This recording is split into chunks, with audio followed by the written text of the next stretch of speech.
right, so banged out of bed, uploaded it, shower, shaved, and I think I'm gonna make my bus. Got 1 minute until it's supposed to come. 57 past the hour, and now, well, it's gonna be 57 past the hour in about 15 minutes. Got the GMT Master 2, the Hawaiian shirt. Picked up this Hawaiian shirt at a used clothing shop close to where I used to live, and yeah, it's got the wood buttons and whatnot. I'm like Magnum PI, man. I'm like a budget Magnum PI. He got his GMT from his dad, bought mine pre-owned.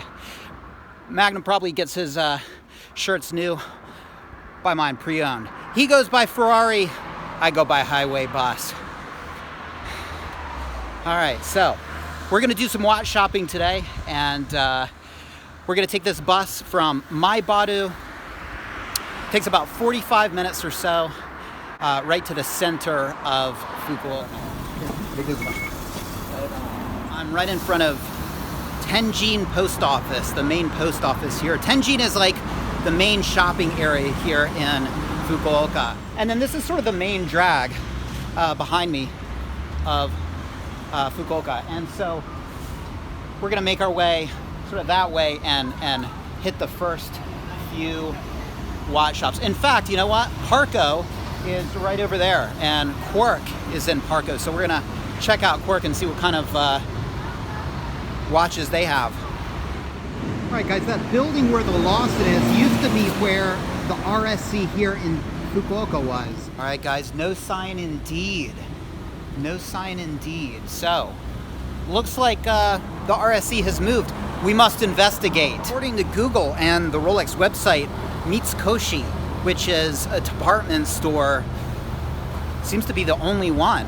All right, so we'll head to Mitsukoshi. I think there's a retail store there. And, you know, this RSC used to send the watches to Tokyo anyway, so they might have just thought, well, let's close that, save some money, and people can just go straight to Mitsukoshi, give it to them, and then they can send it to Tokyo. This is Parco, where Quark is.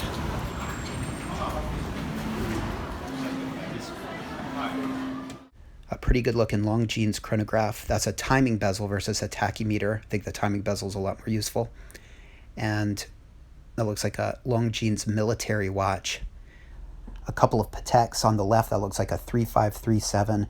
Very nicely priced, but these are small watches. 33 millimeter watch on the left, and the one on the right looks to be the same size. The one on the left, no second hand. The one on the right has seconds on the subdial. I prefer the one on the right because I gotta have the seconds, but who wants a 33 millimeter watch? This is a vintage Rolex of some sort, pretty small. And for $6,000, I think I'd go something more contemporary. Some vintage Omegas. That's a very 70s looking case on that Seamaster on the left.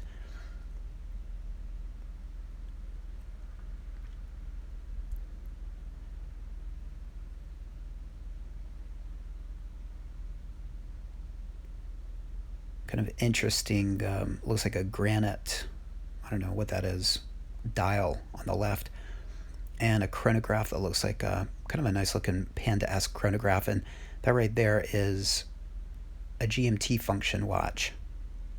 And the price on that was nearly $8,000, so that could be because of the gold in it, or maybe the vintage status, I'm not sure, but I think I would go something like an Explorer 2. And you've got some JLCs here. The one all the way on the left, that's $50,000. Look at the complications on that. But when you're talking $50,000, I think I would probably go Patek. Same thing, that one on the left right there, that looks like a Calatrava. That's over $10,000. If you like that style and you're looking to spend that much money, I would just splash out a bit and go for a Patek. And various Reversos. I think the Reverso is probably the JLC to have if you really want a JLC or you like the square watch style. The black dialed Reverso we're looking at right there, that's about $7,000. Not a bad price. Pretty good looking as well. That must be precious metal. That's $20,000 plus dollars. Aesthetically speaking, I think that black one on the left probably would be what I'd choose. Okay, the watch right in the middle, you can see the seconds on the subdial. The black dialed watch has seconds on the subdial.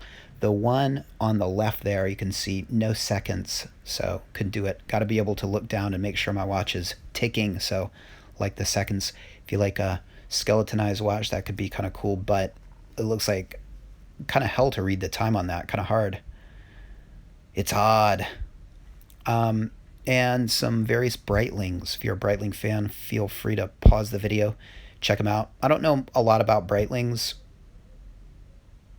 Decently respectable brand. I probably would never lay out the money for one. They look like they have pretty nice shark mesh bracelets. Some of those are really good looking.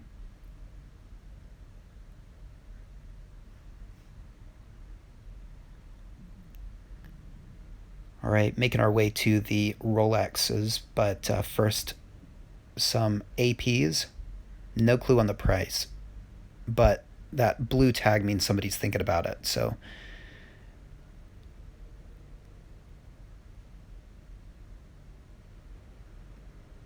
no comment.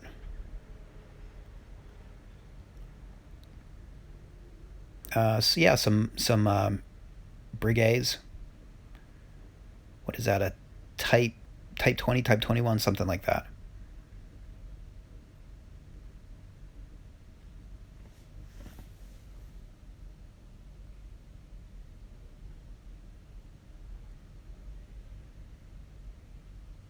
And the Rolexes, a Sea Dweller on the left, a James Cameron on the right, a trio of Yacht Masters. Now you'll see in this video quite a few of the platinum dialed Yacht Masters, the two on the left. Now that's my favorite dial color when it comes to the Yacht Master.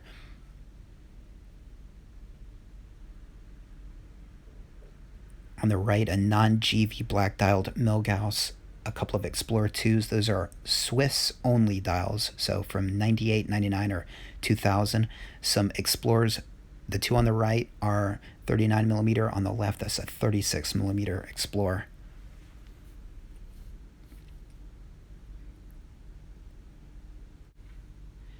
All right, a couple two-tone Daytonas up top.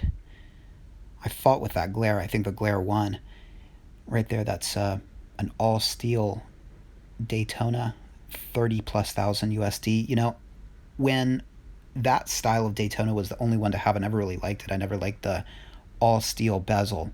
And then when the ceramic came out, I started really liking the ceramic, and now I've kind of come around and I like that vintage look on the all-steel Daytonas, but man, they've really gone up in price. So I was kind of interested in that engine turn all steel Datejust pie pan dial, acrylic crystal, kind of a vintagey look. Now you can see from the blue tag somebody else is thinking about it. It was priced at $4,000, but look at that top left lug. That's totally been polished. Now the staff guy there, he said, oh, it looks like it hasn't been polished. Well, it looks minty because it has been polished, but you can see clearly from the lugs it has. So you cannot listen to the staff. You got to use your own eyes when you go in, because he knew that I was looking for an unpolished piece, and that ain't an unpolished piece. All right, that GMT Coke on the right I referenced in another video. No box, no papers yet. It was 13,000 USD. Kind of overpriced if you ask me. That's a BLNR on an oyster bracelet and a couple of all blacks on oyster bracelets.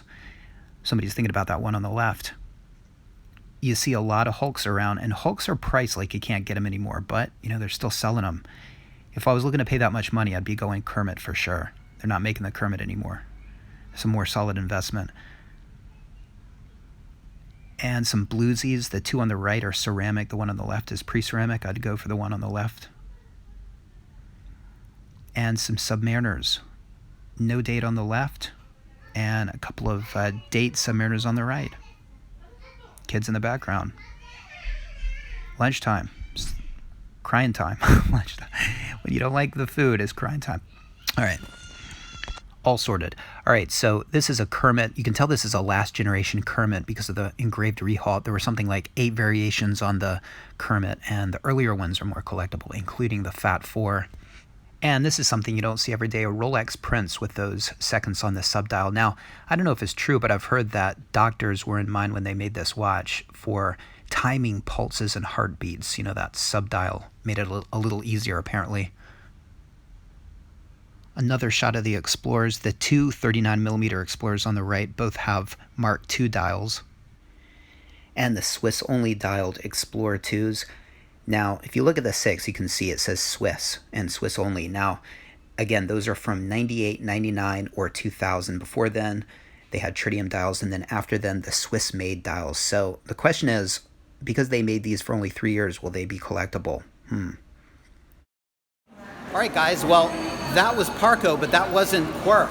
Quark has apparently moved, and that was CG Yukizaki, I think is the name of it. But, you know, they had pre-owned watches, and not as many as Quark usually does, but the guy was really nice. He got out a vintage date just for me to check out, and didn't mind me filming, which is always cool. So, yeah, so Quark might be around here, but things are changing here in Fukuoka. Guys, I've never been in this shop before, but let's check it out. They've got some pre-owned watches. All right, a nice blue dialed date just with papers, and that's called a Jubilee dial.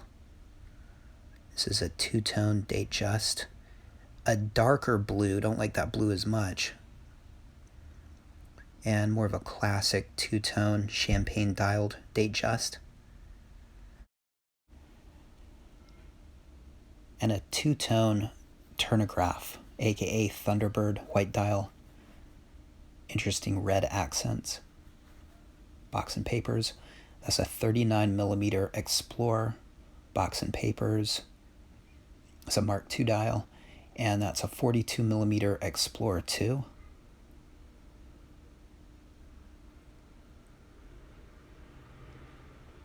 All right, on the left, that's a 36mm 14270, and that is a 16570 black dialed box and papers Explorer 2.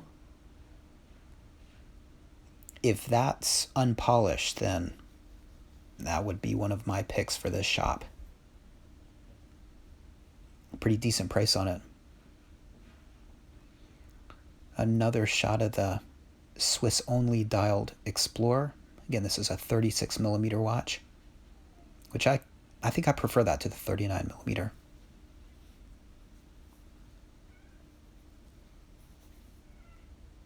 All right, a non-GV coated black dialed Milgauss, and it's got that sort of matte black look to it. Box and papers. And there you go, there's another platinum dialed Yachtmaster. Now the one on the left is box and papers, the one on the right has neither, but because it's more contemporary of a model, the price is quite a bit higher. So I'd definitely go for the one on the left. I like the dial style more. I think the red accents on the one on the left are kind of cool. I love the sparkliness of the dial.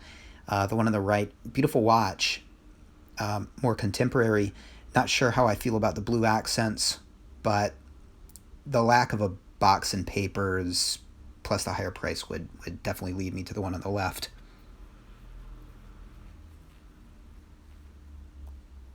And a Milgauss on the left, and unlike the one to its left, it has the green GV coating, which they're making the Milgauss with the green GV coating now, so I think from a collector's standpoint, the ones without that green coating are the ones I'd go for. An oyster braceleted BL&R. Papers, but no box. So what are they going to do? Take the box from you? Here, sir, here's your watch. We'll just take this box back. Thank you very much. Just include the damn box.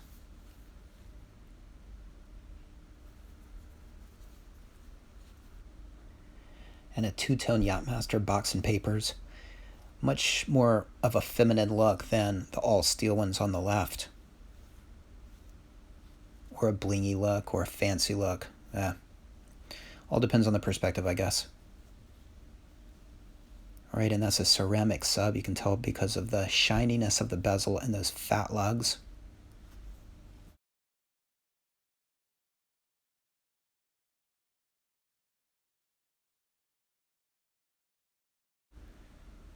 And yet another Hulk.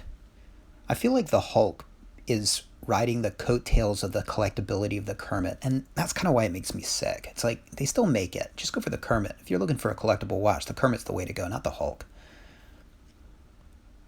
That's a ceramic two-tone sub.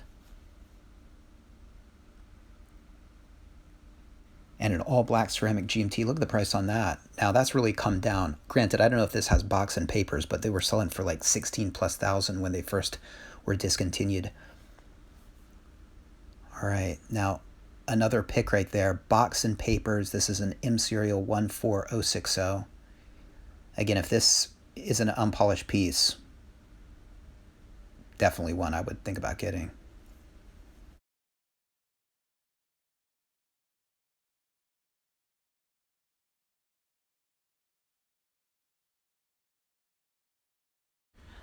Black ceramic Daytona, white ceramic Daytona.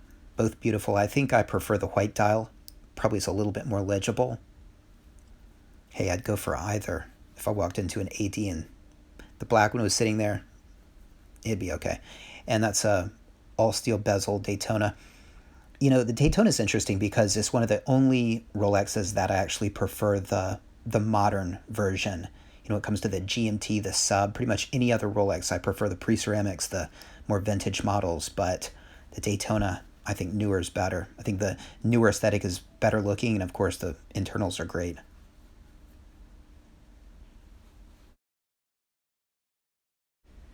Yellow gold Day-Date. If you're in the market for a yellow gold Day-Date, that could be a pretty good option. Box paper is pretty decently priced. Now, this has a diamond dial. Check out the 9 and the 6. Those are baguette diamonds, which is kind of nice. Beautiful wooden box.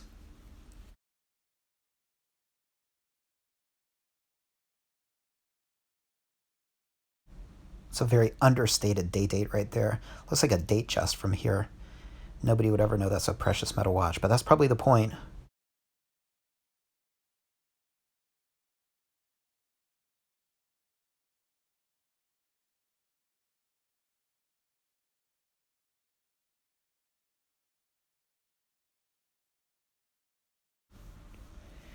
Two-tone Day-Date. It's another diamond dial. I actually think the all gold looks a lot more classy than the two-tone.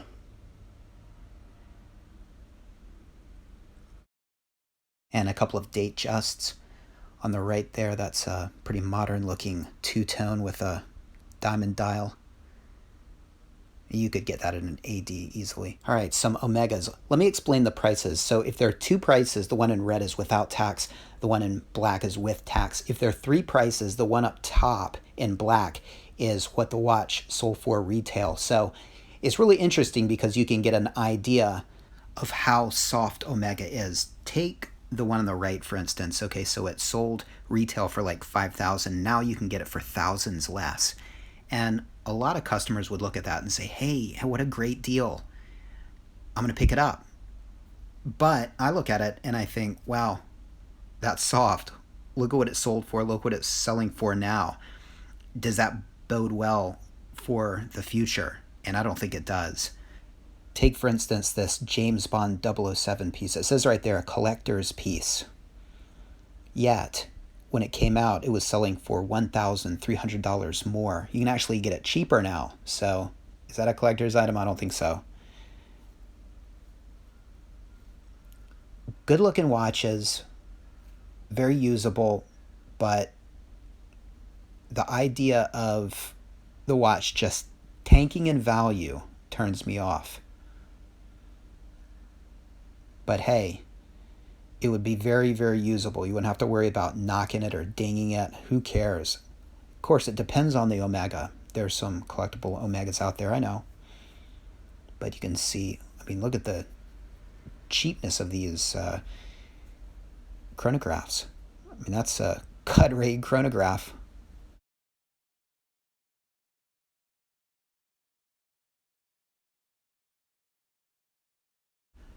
Breitling Super Ocean, nice sharp mesh bracelet, good looking white dial, blue bezel. Hey, that's a chronograph. I mean, look at the price on that.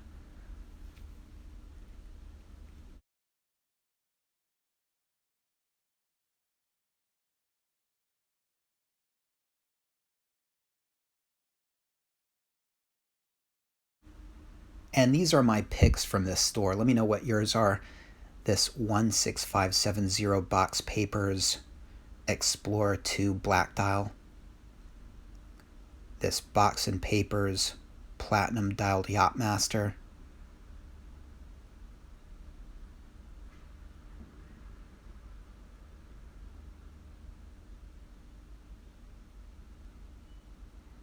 This Box and Papers non-GV glassed black Milgauss. And the 14060M Box and Papers. If any of these are unpolished, decently priced, I think definitely worth picking up.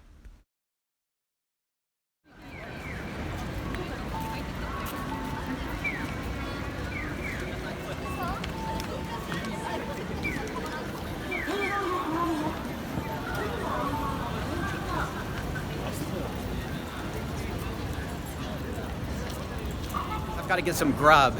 I'm thinking that curry place where I went to last time I was here. What can I say? I'm a creature of habit. But first I've got to check out this place. All right, manuals and papers. The only problem is finding the watch that the papers go to. What do you do with random papers?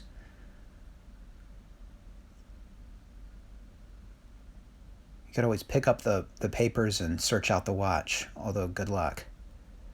Or if you can find the person with the watch, try and sell them the papers.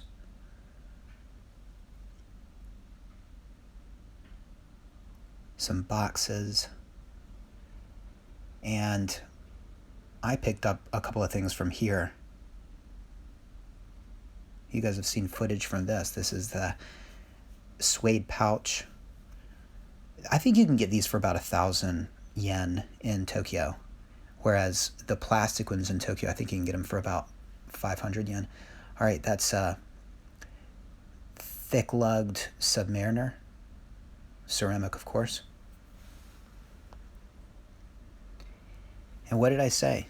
Another platinum-dialed Yachtmaster. Are people getting rid of those? It's the rhodium-dialed version.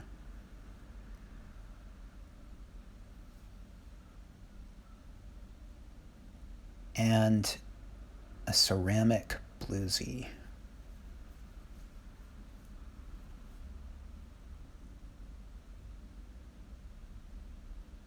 Right, pre-ceramic Sea Dweller.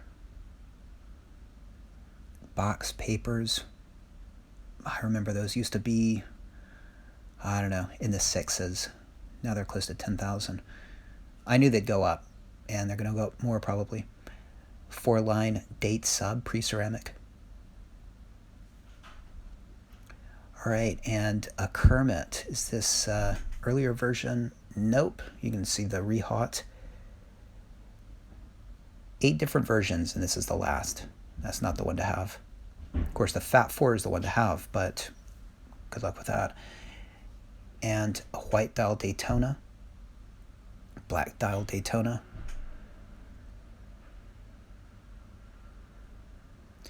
You'll see me play with the Daytona later in this video. Two-tone white dial Daytona. Now, a two-tone Daytona is thousands of dollars cheaper than an all-steel Daytona. I think an all-steel vintage Daytona with a metal bezel, 18 at the very least.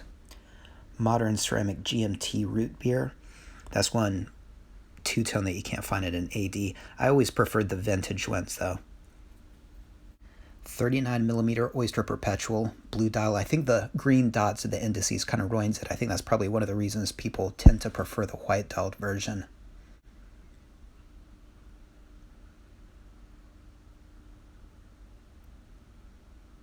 Some date justs. All the way over on the right, that's a Oyster braceleted black dialed date just. You can see the date in red. I think the odd days are red and the even days are black. The Oyster bracelet goes well with the smooth bezel, whereas here you've got the Oyster bracelet, but the fluted bezel. And then the one on the left, you've got a Jubilee bracelet, but the smooth bezel. So if it's a Jubilee, I like the fluted bezel. If it's a Oyster, I like the smooth bezel. They need to switch bracelets. Speedmaster, Man on the Moon, manual wind. I'm assuming it's manual wind just because of the price. Usually the reduceds are under $2,000 here on the used market. Some Rolex boxes. That's a nice wooden box on the left, although the little Rolex logo is a little crooked. It's tilted to the right a bit. We'll see that box in a minute. I was thinking about picking it up.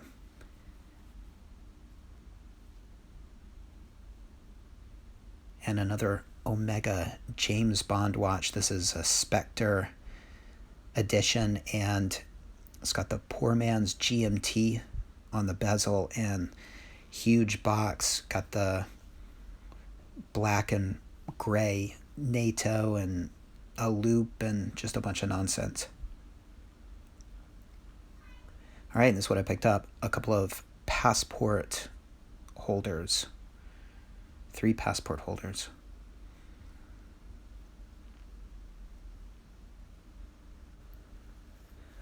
All right, and I picked up a box for my no-date sub. And I looked at this box, but the problem with it, as nice as it is, besides that crooked logo, was it closed too tightly. So you can't really open it nicely. You have to open it with 2 hands, so whatever you put in the box would be all rattled around and stuff. So if it had closed firmly but opened nicely, I probably would have gotten it. I was looking for a box from the late 90s, something like this, but the insert where you actually lay the watch is wrong for this. This, I think, was for the Datejust, but here's what I needed.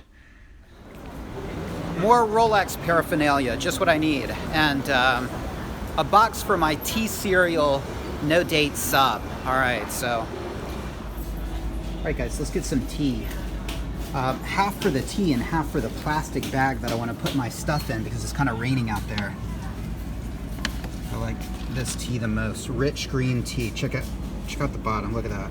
It's all just green tea. It's good stuff.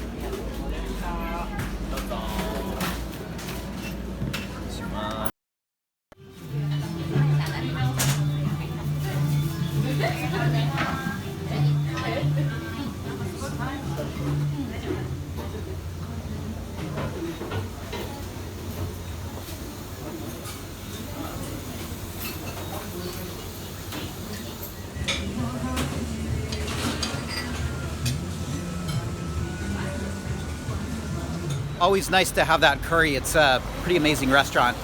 So they had a deal going on where you reached in a lottery box and pulled out a piece of paper. And I pulled out a piece of paper, and the woman said, "Congratulations, that's like the best thing." And I got a wooden box of Ceylon tea.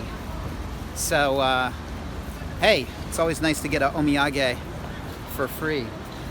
Swatch shop right behind me. Should we check out what Swatch has on offer? Probably not. We'll skip it, I think. Although I could pick up a System 51 there, probably. Okay, let's see. Let's see a System 51. I'm Irony indeed. We're looking at System 51 Swatch watches. Okay, so I would never get one of these watches. It would get no wrist time. And the prices are high. The cheapest one, you can see the prices up top on the right of the watches. The cheapest one was 24,000 yen, which is $240 plus. And if these were priced at $100, I don't even think I would pick one up because, again, it wouldn't get any wrist time. I guess they are kind of fun and kind of neat and kind of interesting, but when it comes down to it, I think they're just a waste of money. At least for me. That would be the one I would go for. It's the cheapest, simplest, but let's get the hell out. GC Yukizaki. That was the place in Parco, and this must be another shop. I just stopped in. They had new models. New watches indeed. Contemporary watches, yes. You can see a Hulk right in front of you and a BLNR on a Jubilee bracelet up top right next to a black dialed Daytona. The GMT and Daytona are 2 of the hottest watches in the world right now. I would say the Daytona is probably just edges out the GMT. That GMT was priced crazily. I mean, I can't quite remember the price, but I want to say it was approaching 30,000 USD. New models, and then they directed me to yet another place straight ahead that has used models. Let's check it out. Okay, so what we did, you can see the Apple store behind me. We cut across Tenjin, and so we're kind of at the edge of Tenjin, and so we're going straight that way, and that's towards Nakasu, and I can already see it from here, the Omega sign, but that is that watch shop where I had my grandfather's Hamilton repaired, and it's more of a repair shop than anything. It's not a place where I think you would want to buy a watch. They've got watches for sale. Seems overpriced to me. A lot of older watches, a lot of watches that look like ticking time bombs to me. I wouldn't be surprised if these watches, to get them going, a lot of them had to use aftermarket parts and whatnot.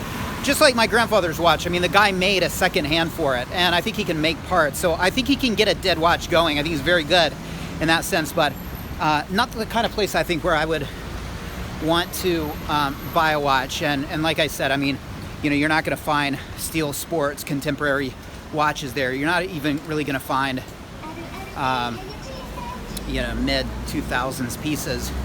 You're gonna get like really vintage old pieces. Yes, Alex, this is it, Alex. And here I am. And yeah, you're gonna get pieces like the Speed King, with really patinaed dials, really dated looking watches, bubble backs, that kind of stuff. Not my cup of tea.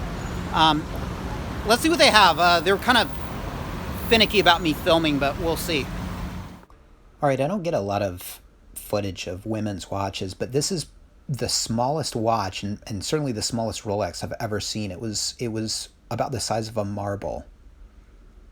It was actually really cute. It looks like something an older woman would wear, though.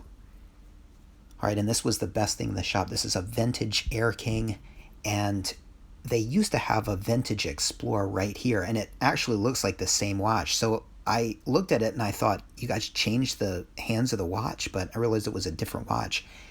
And an overpriced, what is this, some sort of oyster. Look at the hands on that. It's a pretty vintage looking piece. It's a Datejust, I guess. Well, I got some footage actually. They have become a little bit more liberal about filming in there. All right, well, a lot of $1,000 Omegas that are priced at about $2,000, and yeah, everything seems to be a bit overpriced there.